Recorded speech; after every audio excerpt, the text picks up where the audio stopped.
Welcome to Uncloaked Illusions. I'm Chris Anthony, and I'm presenting my third part to the series African American Social Experiment Gone Wrong.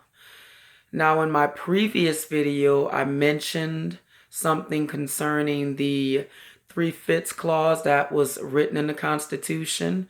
Now, allegedly, Al Sharpton misunderstood this particular clause and actually tried to redefine it in his own inevitable term, which was we, the African American, was written into the Constitution as three-fifths human. Now, that is completely a misunderstood clause, I suppose, to Al Sharpton, because it actually just had something to do with the representation that was going to be afforded to each state due to its population. And I just felt the need to point out that I was being facetious about that, and I hope that some people picked that up, and I hope that it didn't register as some sort of ignorance, which is what I'm going to be discussing in this particular video is the African American, the black, which I do believe is more appropriate to call it. Black people have accepted this particular Hollywood standard of how we should conduct ourselves. We have basically embodied the definition and principles of ignorance. Now again, I'm going to revisit the weave phenomenon, and only because I overheard a young lady pointing out how the Egyptians wore weave, and I was like, no, that's really not the truth, because the Egyptians had a particular practice where and belief that allowed them to cut all of their hair off, and that's on every aspect of their body to avoid lice, and they wanted to mirror certain gods, because there's that theory, and that is exactly what it is, that the gods came down and the Egyptians were merely trying to reflect in themselves what they witnessed their gods to be. Now, moving from that point to this, the Egyptians, they shaved off every follicle of hair from their body. The only thing they allowed to stay was the eyelashes. And again, it was to avoid getting lice, and of course to be a mirror of what represented gods to them. So they did have wigs on, by the way, and this was from the lower social ladder, and these particular people would cut their hair off, and they would make these wigs to, I suppose, keep the Egyptian hierarchy from getting blistered or sunburn or anything of that nature. So it does mirror some truth, but then you have to go a little deeper to understand what the customs were. Even men in those particular times who wore makeup. So it wasn't completely it wasn't something bizarre. It was a custom. It was a social custom. Now, moving from that to still needing an excuse, and that's what I see black women needing, an excuse to perpetuate what they do, the self-hate that they just permeate. It just literally permeates from them.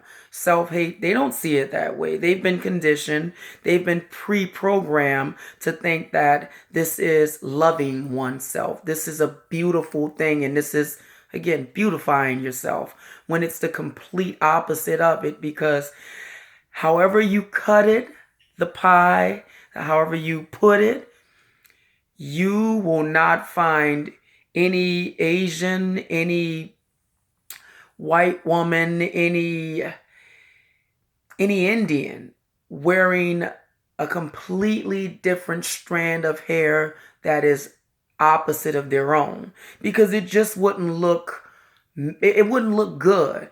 That's like a white woman or an Indian woman or whomever deciding to use uh, our hair, black people's hair, and it being a different texture. And it just wouldn't look right on them. Now, moving from that to something different. This is the ignorance that we have literally embodied. We've allowed to infest our communities. Today, I was at work, and mind you, I've been paying attention to this for the most part on a daily basis because I kind of don't have a choice. It's there in my face, and that is that person's right. But I look at it, and again, it just solidifies my theory on the cultural appropriation. White girl, a beautiful young lady. She also speaks hood, I guess, if one would consider speaking in broken English and speaking like you have the education of a second grader as hood, then I guess that's what it is. Now, she's locked her hair up. She walks like she's some sort of a gangster, if that's what we're going to call it. I say jailbait. She purposely, because you can hear that she actually uses proper grammar, or she can speak with proper grammar, proper English, but she chooses to speak with broken English. She chooses to speak like she is literally poverty stricken when it comes to education. And you can see that it's all a facade, and it's not even necessary because it doesn't come across as organic. It comes across as a uh, coerced way of speaking, like she's trying too hard to sound like, I suppose, what she views in videos, what she views in the people that she's influenced by. And I'm looking at her like, and listening to her and thinking to myself like, wow. So is that what our appropriation is about? Pretty much, it's about people having to literally abandon their common sense to cater to that image, that idea of this is how black people behave, this is how black people should act, and this is how black people are. Now, a little controversial, but there's a difference, in my opinion, as some would agree, between black people and niggas. There's a difference. And what she tries to emulate is just blatant, ignorant niggas. I mean, and ignorance really doesn't have to be placed in the category of niggas, but that's what she tries to emulate. And for me, it's offensive because to me it says this is what black people act like. This is how they act. This is how they carry themselves. This is how they speak. This is what they are. And I see it, and I get offended because I feel like, well, we all are not like that. And that's generalizing an entire race, which I get it.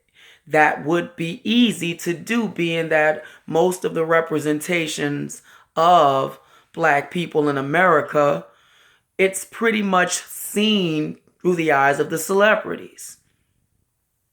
And the celebrities, we should definitely hold accountable for the representation and the skewed representation of all black people. Because again, what they represent is the niggas of the black people.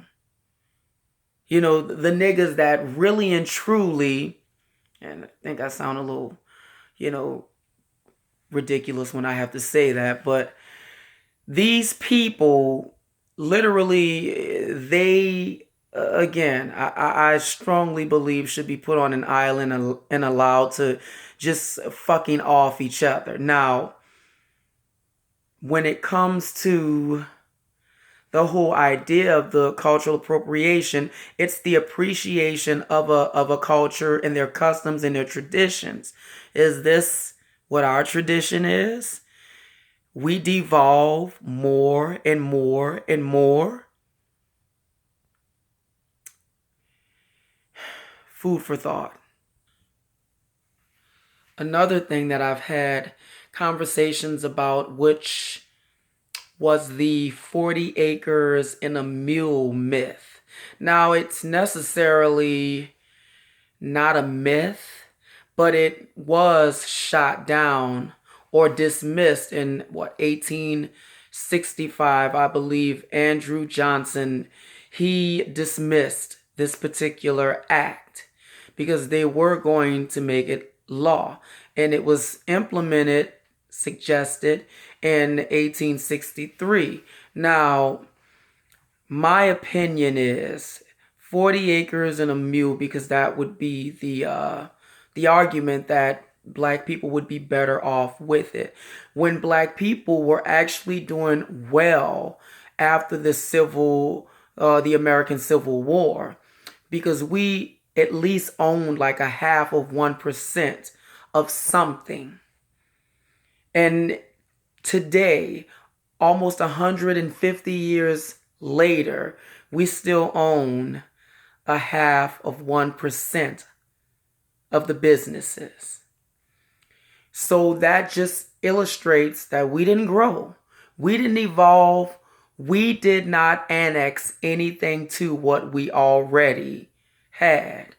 You know, the worst thing that ever happened to black people is, in truth, when they allowed the politicians to enter their lives, when they allowed politics to reign supreme and offering all this free shit that now they don't want to give you because you're the lowest one on the totem pole, and now even your Latino community exceeds you, and they are passing you up.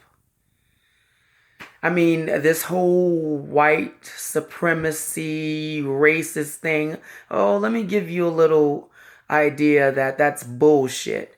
Because who earns the most in this country? It's not white people. It's not Latinos. It's Asians. Asians are highest on that totem pole, first actually. Then you have your white people. Then you have your Latinos. Then you have black people. So again, we are at the bottom of the totem pole, and at one point, we were at least in third, where the Latinos are. Food for thought. Now, that whole plantation-esque thing, which in my opinion, it's the shackles, it's the invisible shackles that black people are tied to and bound to. And we need to get beyond that. Now,